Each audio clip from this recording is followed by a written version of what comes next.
harus minum pahit. Hidupku saja sudah pahit pemirsa, minum kopi pahit lagi. Susahnya orang nih kalau mau kurus nih, saya kurus apa?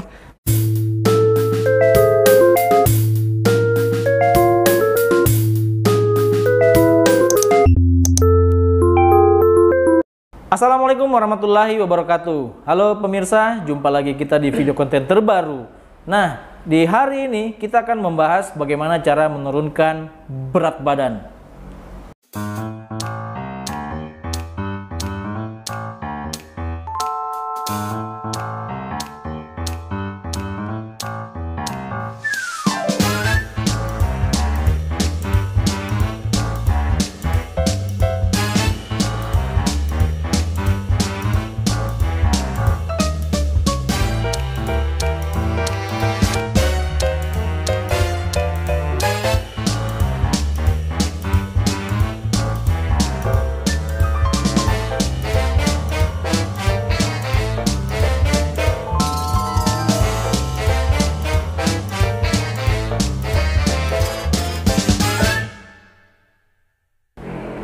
Baik pemirsa, ya. Jadi di video-video konten kami yang sebelumnya itu di TikTok, di YouTube, banyak yang bertanya, "Dok, bagaimana cara menurunkan berat badan?"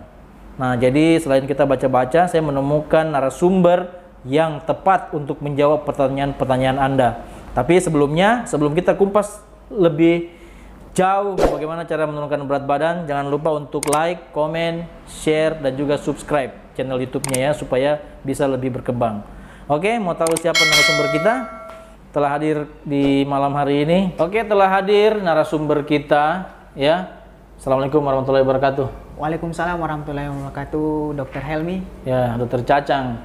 Nah, Dr. Cacang ini ya, beliau nama lengkapnya adalah Dr. Ardimansyah Nurdin. Beliau lahir di Sengkang tanggal 13 November 1983. Jabatan beliau saat ini adalah sebagai Direktur di Klinik HK Medical Center Makassar. Itu alamatnya di Jalan Bajidaka 2 nomor 49 Makassar. Nah, itu dia logonya. Jadi beliau ini direkturnya guys ya. Dan pengalaman kerja beliau adalah sebagai dokter on-site job di Pertamina Medco, lalu dokter PTT di Kalimantan Selatan, dokter di Klinik HK Medical Center, dan sekarang jabatan terakhirnya sebagai Direktur Klinik HK Medical Center. Nah, kenapa malam hari ini kami menghadirkan Dr. Cacang?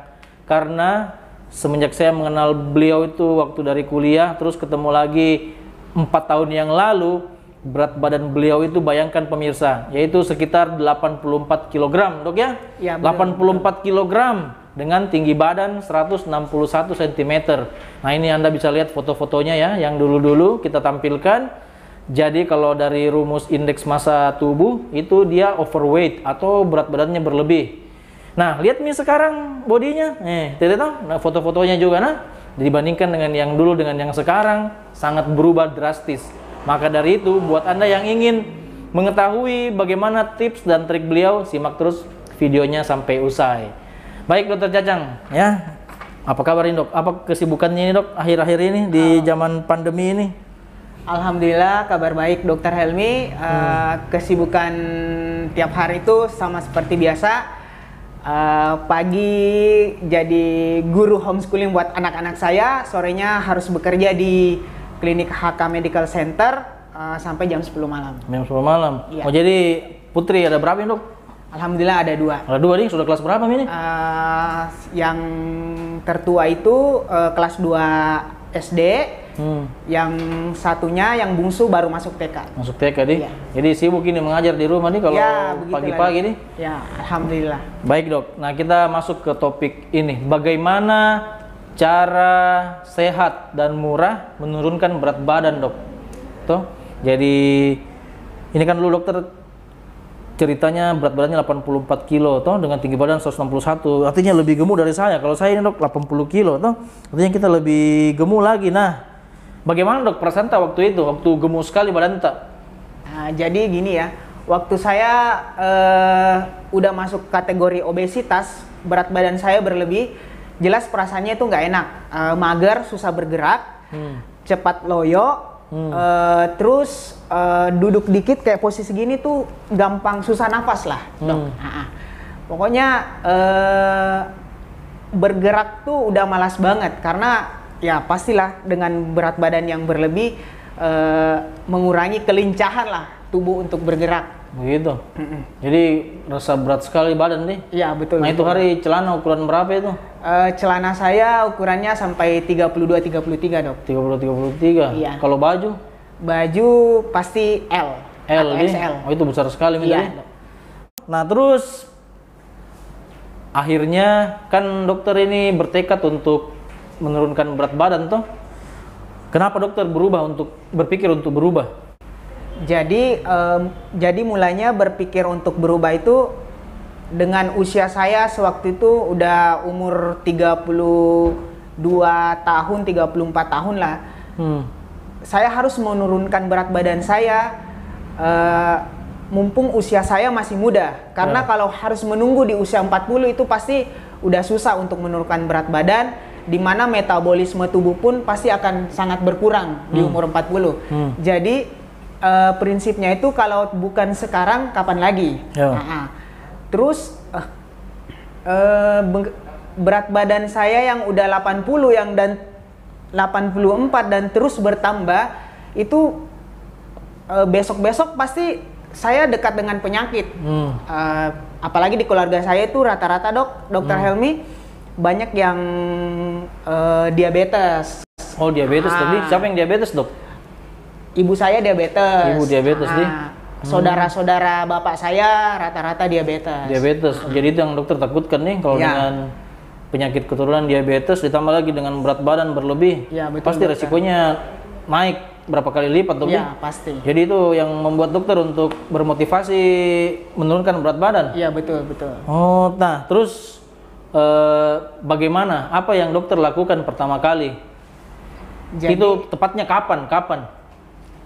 Jadi sekitar tahun 2012 itu karena melihat sosial media, kadang melihat teman yang aktif berolahraga. Jadi saya sampai berpikir kenapa saya nggak olahraga dulu. Jadi saya olahraga pelan-pelan sambil mengurangi makanannya, Dok. Mengurangi kalori makanan saya setiap hari. Jadi prinsipnya sebenarnya bagaimana menggunakan cadangan lemak di tubuh saya ini sebagai sumber energi. Jadi intinya sih sebenarnya untuk kurus itu cukup dengan kalori defisit, istilahnya defisit kalori. Defisit kalori ini. Jadi itu sumbernya dari mana, Dok? Kita baca itu, ada kita baca dari internet atau apa? Iya, banyak di literatur, di internet, di YouTube bahkan. Bahkan semua metode diet itu ujung-ujungnya intinya adalah defisit kalori. Defisit kalori? Iya. Nah, ini kan pemirsa mungkin tidak mengerti apa itu defisit kalori, Dok. Nah, defisit kalori itu, Dokter Helmi, memasukkan makanan ke dalam tubuh itu kurang dari asupan harian, kebutuhan harian kita. Jadi taruhlah misalnya setiap orang kan berbeda berbeda kebutuhan kalorinya. Ada orang yang aktif kebutuhan kalorinya sehari itu 2000 kalori, 1000 kalori. Nah, di situ kita mengatur asupan makanan kita dengan mengurangi asupan tadi. Asupan kalori. Asupan kalori tadi. Dengan begitu itu mengajarkan tubuh untuk menggunakan energi dari lemak yang ada di yang ada di perut ini, di perut, di bahu ini, di pipi. Oh begitu. Jadi apa yang dimakan itu kalau untuk defisit kalori? Saya sih awalnya itu belajar makanannya itu pertama saya nggak makan nasi, Dok. Mau makan nasi? Saya nggak makan nasi. Mengurangi makan nasi. Memang berat awalnya, Dok. Pasti berat makan nasi. Kita yang dari kecil diajarkan oleh orang tua makan nasi sampai besar dan harus mengurangi nasi atau bahkan menyetop nasi. Cuman motivasi saya tuh mengatakan bahwa orang bule aja itu mereka nggak makan nasi, mereka bisa. Cuman karena budaya kita di Indonesia makanan pokoknya banyak nasi ya. Dari kecil makan nasi pasti mau nggak mau pasti cari nasi terus. Dan makan nasi. Nggak makan nasi tuh kalau orang Indonesia tidak makan deh. Ya, seperti itulah anggapannya. Tidak makan nasi, tidak makan. Padahal sebenarnya apapun yang kita makan itu udah makan namanya, Dok. Karena apapun yang kita makan dan mengandung kalori itu udah bisa digunakan oleh tubuh untuk beraktivitas sebagai sumber energi. Jadi gantinya nasi apa itu, Dok? Gantinya itu bisa kentang, wortel, pokoknya perbanyak di sayur-sayuran, Dok. Perbanyak di sayur-sayuran. Iya. Jadi itu kentangnya apa, digoreng atau direbus atau Tetap direbus. direbus? Iya. Nggak ada rasanya. Ya betul. Nah nih, jadi jangan yang makan nasi yang pertama. Nah, yang kedua apa lagi, Dok? Yang kedua, memang ketika saya mulai mengurangi asupan makanan, kalori saya, supaya lebih cepat, saya mesti olahraga. Olahraga. Jadi lebih banyak energi yang digunakan ketika berolahraga. Ya, olahraga apa itu, Dok? Yang untuk apa? Membakar kalori nih? Membakar kalori kah? Iya, betul. Membakar kalori. Olahraga apa itu, Dok, yang kita lakukan itu? Ya, olahraga sih yang saya lakukan itu yang paling murah lah istilahnya, paling bisa di mana saya bisa dilakukan yaitu lari, Dok. Lari? Iya. Lari pagi. Lari pagi. Atau lari sore. Lari sore. Tapi saya lebih prefer lari pagi sih. Lari pagi. Iya. Apa bedanya itu, Dok? Lari pagi dengan lari sore? Apakah tujuannya beda? Terus targetnya beda? Tujuannya sih sama, Dok ya. Cuman kadang kalau lari pagi itu istilahnya karena malamnya udah biasanya kita pakai istirahat. Ketika pagi tuh udaranya lebih fresh, Dokter. Nah, lebih bagus untuk membakar lemak pun lebih bagus. Beda kalau lari sore biasanya kita udah beraktivitas itu udah lumayan capek.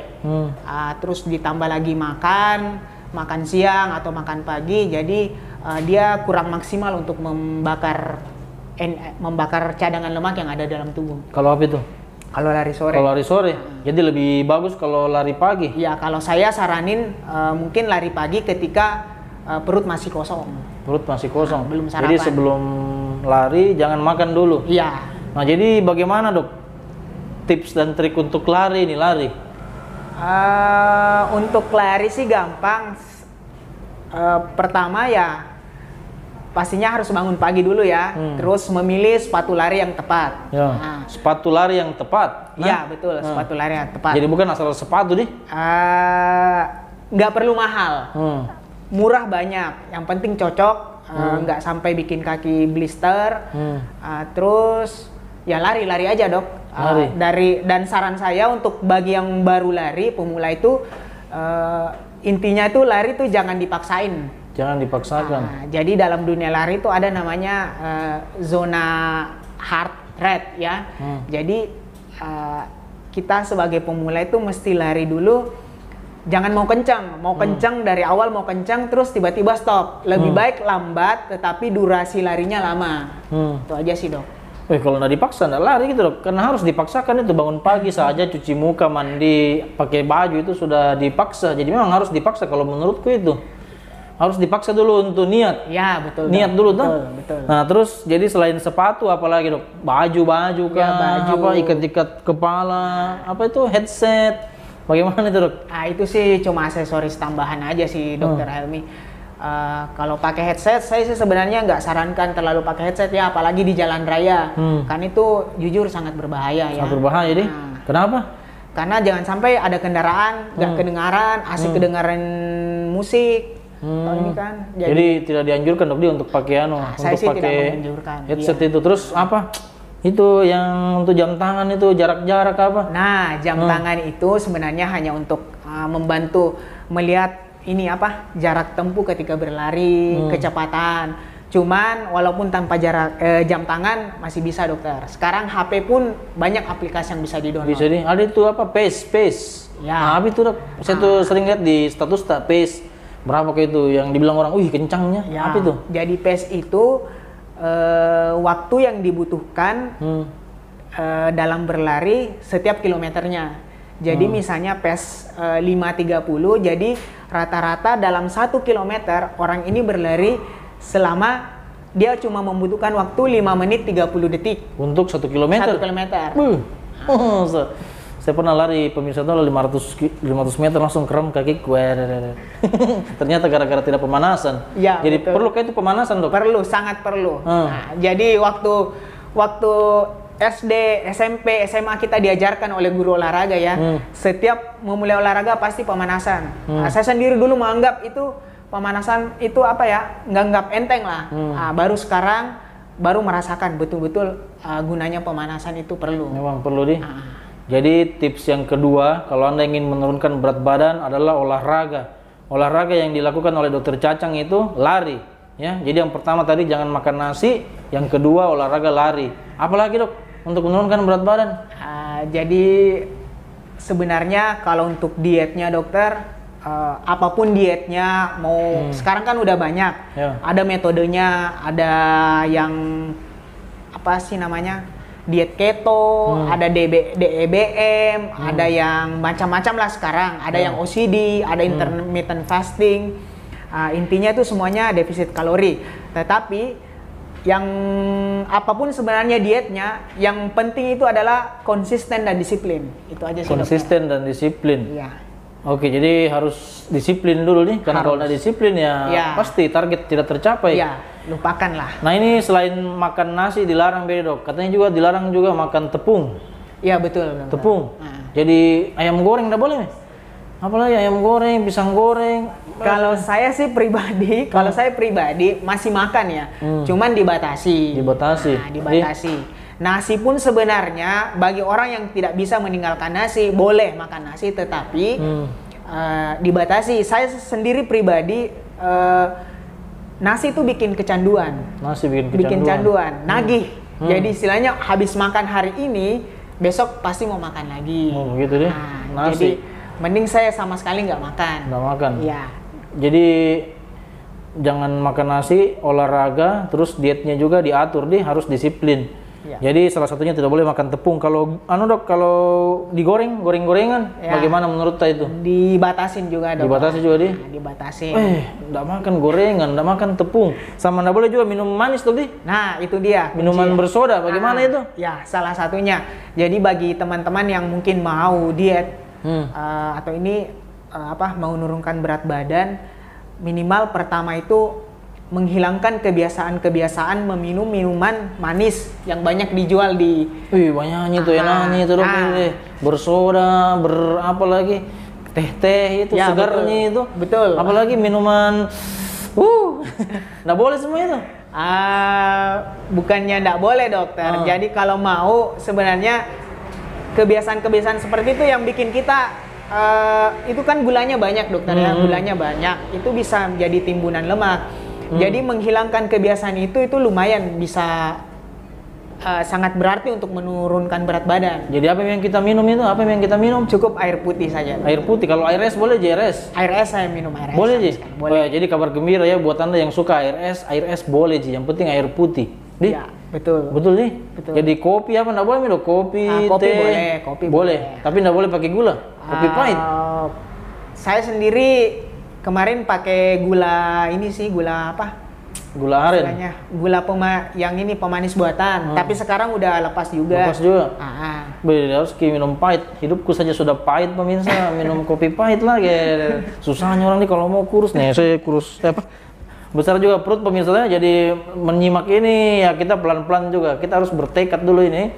Nah terus bagaimana dok kalau dengan diet yang tadi terus dia sakit mah? Nah itu pertanyaan itu nggak makan nasi sakit mah ya, daripada saya sakit mah BBW nggak usah biar pasrah gemuk saja. Ya, bagaimana jadi itu? Sebenarnya kalau seseorang mulai diet terus ada gangguan lambung sakit mah sebaiknya konsultasikan dulu sama dokternya. Gitu. Tapi bisa itu diet kalau sakit mah bisa sampai nanti tambah parah. Bisa. Jadi sebenarnya diet itu kita harus mengenali diri sendiri juga dok. Mengenali tubuh kita sendiri. Mahnya karena apa, makanannya yang bikin nggak cocok buat dia yang gimana gitu. Apa yang biasanya itu bikin sakit mah orang? Banyak sih dokternya, beda-beda tiap orang. Ada yang karena mungkin makan buah. Saya seperti saya pribadi makan buah itu kadang bikin nyeri lambung. Jadi kenali dulu sumber yang bikin sakit mah, terus hindari dia jadi tidak semuanya itu orang kalau diet mahnya tambah parah. Justru kalau orang dietnya bagus, mahnya justru bisa ada perbaikan nih. Pernah kita baca tuh, saya baca di jurnal-jurnal itu justru orang yang dietnya teratur itu mahnya malah bisa berkurang keluhannya. Begitu, Dokter Cacang? Ya mungkin kira-kira seperti begitu itu. Deh. Oke, baik. Jadi, nah sebagai penutup ini dok, tuh, untuk teman-teman yang mau kurus, apa tips dan trik dari kita? Oke, untuk teman-teman yang mau kurus atau mendambakan berat badan ideal, hal pertama yang perlu dilakukan itu kalau memang olahraga terlalu berat, pertama dulu itu kontrol makanannya aja dulu. Kontrol makanannya, kontrol asupannya, yang biasanya minum minuman manis-manis tiap hari harus ada, boleh dengan cara menghilangkan kebiasaan itu. Terus asupan kalorinya dikurangi. Nah, ketika mulai asupan karbo terutama ya, karbohidrat. Jadi nanti akan, kalau udah mulai mengurangi asupan kalori tadi, nanti seiring berjalannya waktu akan nampak penurunan berat badan dalam 1 bulan. Nah, kalau mau lebih turun lagi, mungkin boleh diselingi dengan olahraga. Olahraga deh, Olahraga apapun sebenarnya bisa. Ada yang lari, silakan. Sepeda pun bisa.